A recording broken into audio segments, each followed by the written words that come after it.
Il mit à leur tête 3 chefs, au nombre desquels était Daniel, afin que ces satrapes leur rendent compte, et que le roi ne souffre aucun dommage. Daniel surpassait les chefs et les satrapes, parce qu'il y avait en lui un esprit supérieur. Et le roi pensait l'établir sur tout le royaume. Daniel 6, 2 et 3. Dans les 6 premiers chapitres de Daniel, nous voyons comment Dieu fit passer ses serviteurs à travers un long temps de préparation qui dura environ 43 années.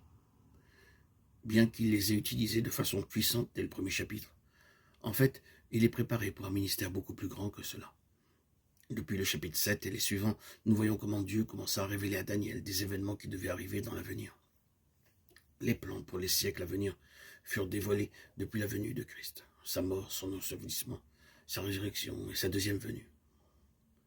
Il en est de même dans nos vies. Dans les premiers jours de notre vie chrétienne, lorsque nous lisons la Bible, que nous étudions des livres qui traitent de la Bible, et que nous écoutons de bons messages, ceci nous prépare à la compréhension de mystères plus profonds que nous découvrirons dans la parole de Dieu lorsqu'il nous aura pleinement éprouvés. Après des années d'études, nous nous exclamons, je ne comprenais pas ce verset avant. Cette mention me semble si nouvelle. Le Seigneur éprouvait aussi Daniel dans sa vie de prière.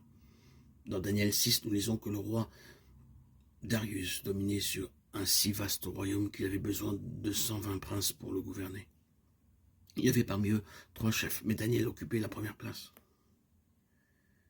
Daniel ne recherchait pas la préférence, comme beaucoup le font en politique aujourd'hui. Il n'essaya pas d'utiliser l'influence d'amis ou de parents, pas plus qu'il n'utilisa les flatteries et les pots de vin. Cependant, un jour, il fut promu gouverneur en chef de tous les gouverneurs. Tout ce que vous faites, faites-le de bon cœur, comme pour le Seigneur, et non pour des hommes. Colossiens 3, 23.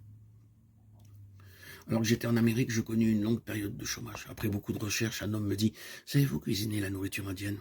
Il est difficile de trouver un bon cuisinier ici.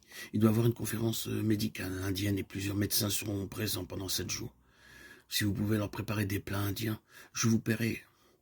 Je répondis, je sais cuisiner pour quelques-uns, mais je n'ai jamais essayé pour un aussi grand nombre. Bien dit-il, essayez, si vous n'y arrivez pas, nous vous renverrons.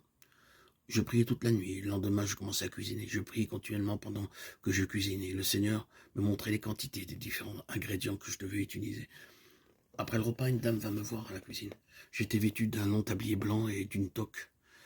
Monsieur le cuisinier, dit-elle, je suis allé en Inde et j'y ai mangé dans bien des hôtels, mais je n'ai jamais mangé une cuisine aussi excellente. Qui vous l'a enseigné? Mon Seigneur me l'a enseigné, répondis-je. Je fus cuisinier pendant 10 mois et chaque jour, la nourriture était différente. Il me considérait comme un bon cuisinier, ne réalisant pas que je cuisinais uniquement par la sagesse de Dieu, lequel me dirigeait en réponse à la prière. Ce que je veux dire, c'est que Dieu nous accorde la sagesse même pour nos tâches quotidiennes. C'est le même principe divin. En apprenant à prier pour chaque chose par la foi, nous pouvons expérimenter la même conduite que Daniel et ses 3 amis.